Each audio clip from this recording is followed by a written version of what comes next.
안녕하세요. 대기업에서 로봇 및 기계업종 담당 멘토 박태욱입니다. 자, 오늘은 KPF 좀 보도록 할 건데, 오늘 KPF가 아침부터 올라가는 모습들을 보여줍니다. 그런데 올라가는 이유에 대해서 우리가 확인을 해보도록 할 건데, 현재 KPF가 이제 NH투자 증권에서 리포트가 하나 나오면서 관련된 내용으로 주가 상승을 좀 견인한다라고 볼 수가 있겠는데요.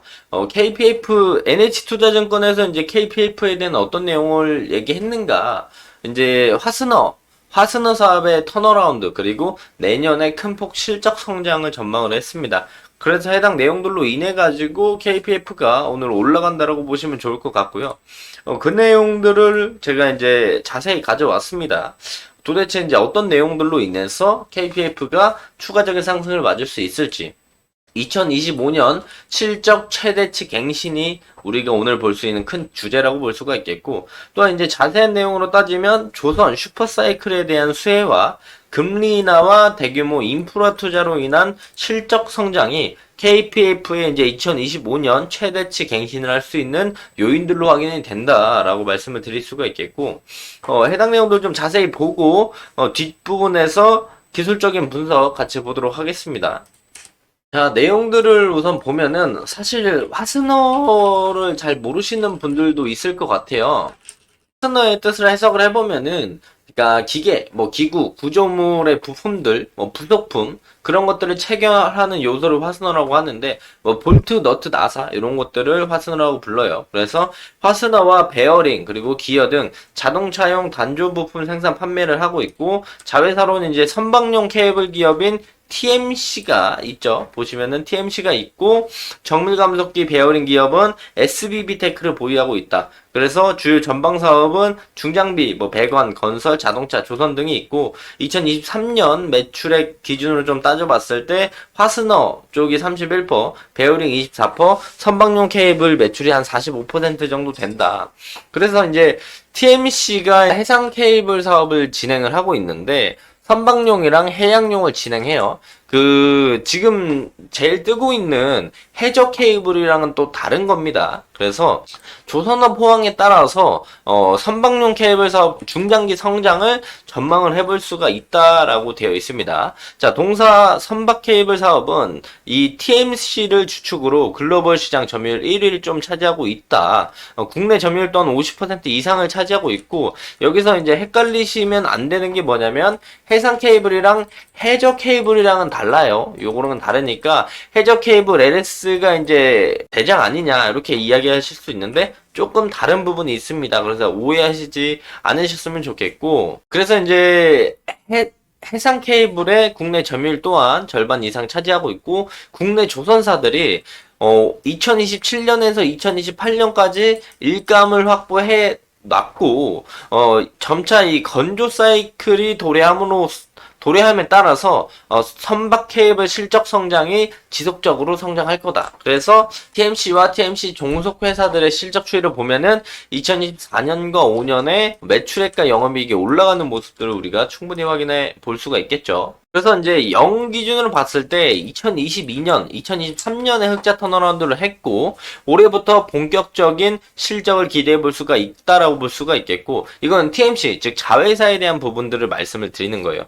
그리고 KPF의 사업 기반이 되는 이 화스너는 경기 침체 그리고 인프라 투자 감소 영향으로 지난해 부진한 실적을 기록했지만, 이런 영향이 올해도 지속이 될 것으로 예상이 되고 있지만, 하반기에 이제 금리 인하 기조 진입과 더불어서 이제 대선 이후에 글로벌 인프라 투자가 기대되는 바, 하반기부터 YY 턴어라운드가 시작이 되면서 내년에는 최대 실적을 전망을 한다라고 볼 수가 있을 것 같아요. 그래서 이제 화스너에 대한 매출을 보면은 요 파란색이 화스너에 대한 매출입니다. 화스너에 대한 부분들이 좀 올라오고, 영업이익이 강하게 올라오고, 선박용 케이블이 좀 올라오고, 전체적으로 다 이제 그래프가 조금씩 올라오면서 영업이익이 긍정적으로 나오는 그런 모습들을 우리가 그래프로서 예상을 해볼 수가 있겠죠. 그래서 2023년, 4년 이때 막 금리 인하에 대한 부분들이 아직 안 나왔지만, 금리 인하가 이제 하반기부터 나오면 실적 성장을 우리가 예상해 볼 수 있겠다라고 볼 수가 있겠고, 지금 9월 달에 금리 인하 확률이 100%로 지금 확인이 되고 있습니다. 그래서 9월에 금리 인하 가능성이 좀 높아짐에 따라서 9월이 100%인데 안 된다고 하더라면 11월 달에 금리 인하 가능성이 있으니까 해당 부분들에 인해서 금리 인하 그리고 미국 대선 이외 글로벌 인프라 투자들 이런 두 부분들이 겹치면서 상승에 대한 KPF의 수혜다라고 충분히 볼 수가 있을 것 같아요.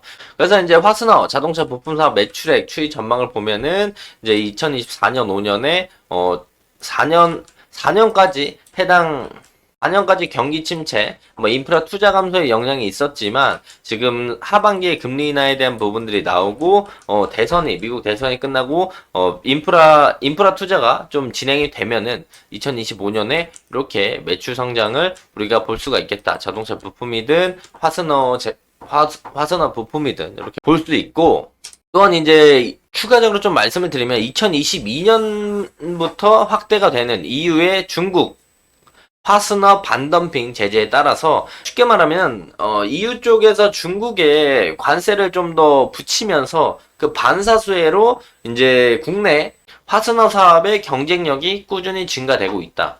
그런데 아까 말씀드린 것처럼 금리 인상 그리고 우크라이나 전쟁 등 경기 침체와 이 사회 간접 자본, SOC와 인프라 투자 감소 영향으로 인해서 실적들이 2024년까지는 좀 부진한 모습들을 보여줬다. 하지만 충주 공장을 중심으로 전반적인 매출이 좀 회복되고 있으면서 하반기 금리 인하, 방금 말씀드린 금리 인하, 대선 이외 글로벌 SOC와 글로벌 이제 사회 간접 자본 그리고 인프라 투자가 진행되는 부분들을 생각을 해본다라면 하반기부터는 좀 실적이 그나마 올라올 수 있다. 그래서 전체적으로 이제 화스너, 선박용, 자동차 전체적으로 봤을 때 2024년에는 이제 그래서 영업이익이 좀 꺾였지만 경기 침체로 인해서 금리 인하와 함께 대선 끝나고 인프라 투자와 함께 이제 2025년, 6년 성장하는 모습들을 보여준다. 그래서 해당 기사들이 나오면서 KPF의 주가가 좀 오늘 올라가는 모습들을 보여준다라고 해석을 할 수가 있습니다. 그래서 이제 해당 기사가 오늘 아침에 나온 것들을 보면, 제가 방금 말씀드린 내용들의 함축본이에요. 화스너 사업 턴어라운드, 내년 큰폭 실적 전망. 그래서 제가 말씀드린 내용들 중에 내용들을 좀 압축해서 적어 놓은 거고, 이 압축한 내용들을 제가 좀 디테일하게 풀어서 설명을 드린 겁니다.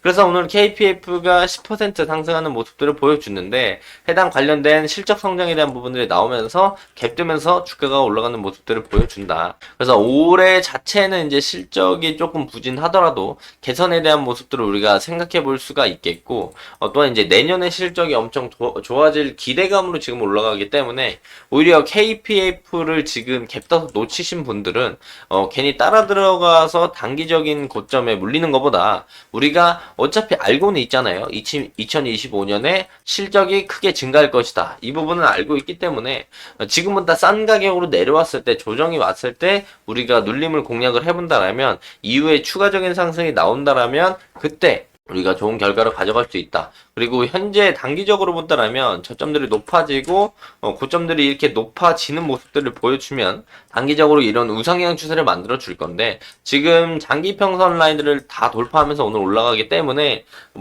단기적인 차익 실현이 나올 수 있는 자리들은 요 자리들, 들고 계신 분들은 이런 영역을 이제 우리가 분할익절 전략을 가져갈 수 있는 포인트 중에 하나라고 보시면 될 것 같고, 만약에 여기서 더 앞전 매물대를 뚫지 못하고 조정을 받는다라면 우리가 눌림을 충분히 공략해 볼 수 있겠죠. 상승에 대한 트리거는 이제 알았으니까 이런 기술적인 부분들도 활용하면 좋다라고 말씀을 드릴 수가 있겠고요. 현재로서 이제 매물대 라인들을 우리가 계산을 해본다라고 한다면 이 정도가 될 것 같네요. 현재 주가 기준에는 해당 이 전고점 라인들 매물대와 그리고 우상향 추세 상단부 매물대, 그리고 그 위에 있는 매물대, 요 라인들 3개 정도만 우리가 체크를 해보면 좋을 것 같다라고 말씀을 드릴 수가 있겠고, 그래서 여기서 선택은 두 가지입니다. 조정 받았을 때 내년에 실적 성장에 대한 부분들을 좀 스윙 이상 중장기로 끌고 가면서 눌림을 공략하는 방법이 있거나, 아니면 들고 계신 분들은 상승이 나왔을 때 요 매물대들 체크하면서 차익 실현에 대한 부분들을 생각을 해보거나, 아니면 요 추세 라인들이 이탈하고 내려오게 된다라면은 그때는 이제 장기평 이하로 또 다시 내려가는 거긴 하지만 그나마 이제 매물대의 지지를 받아줄 수 있는 라인들이 요 라인 정도라고 우리가 체크를 해보면 좋을 것 같아요. 그래서 실적 성장에 대한 부분들은 항상 말씀을 드렸지만 실적 성장에 직접적으로 찍히게 되면 조정을 많이 주진 않습니다. 하지만 KPF는 내년에 실적이 좋아질 것이다. 이런 내용이기 때문에 기대감이 올라가서 조정이 좀 크게 나올 수도 있어요. 뭐 여기서 바로 조정 나올 수 있고 또 추가적인 상승이 나왔다가 이런 우상향 추세 상단부에서 조정을 이렇게 받을 수 있으니까 이런 부분들을 좀 신규 진입을 생각하시는 분들 기다려보자. 그리고 들고 계신 분들은 이제 매물대를 확인하면서 차익 실현에 대한 부분들을 생각해보자. 라고 말씀을 드리면서 금일 영상 마무리하도록 하겠습니다. 자, 해당 영상은 제 개인적인 견해가 많이 담겨있기 때문에 투자자분들의 주관적인 생각, 그리고 제가 말씀드린 해당 내용들을 토대로 현명한 선택을 하시면 좋을 것 같습니다. 자, 금일도 영상 끝까지 시청해 주셔서 감사합니다.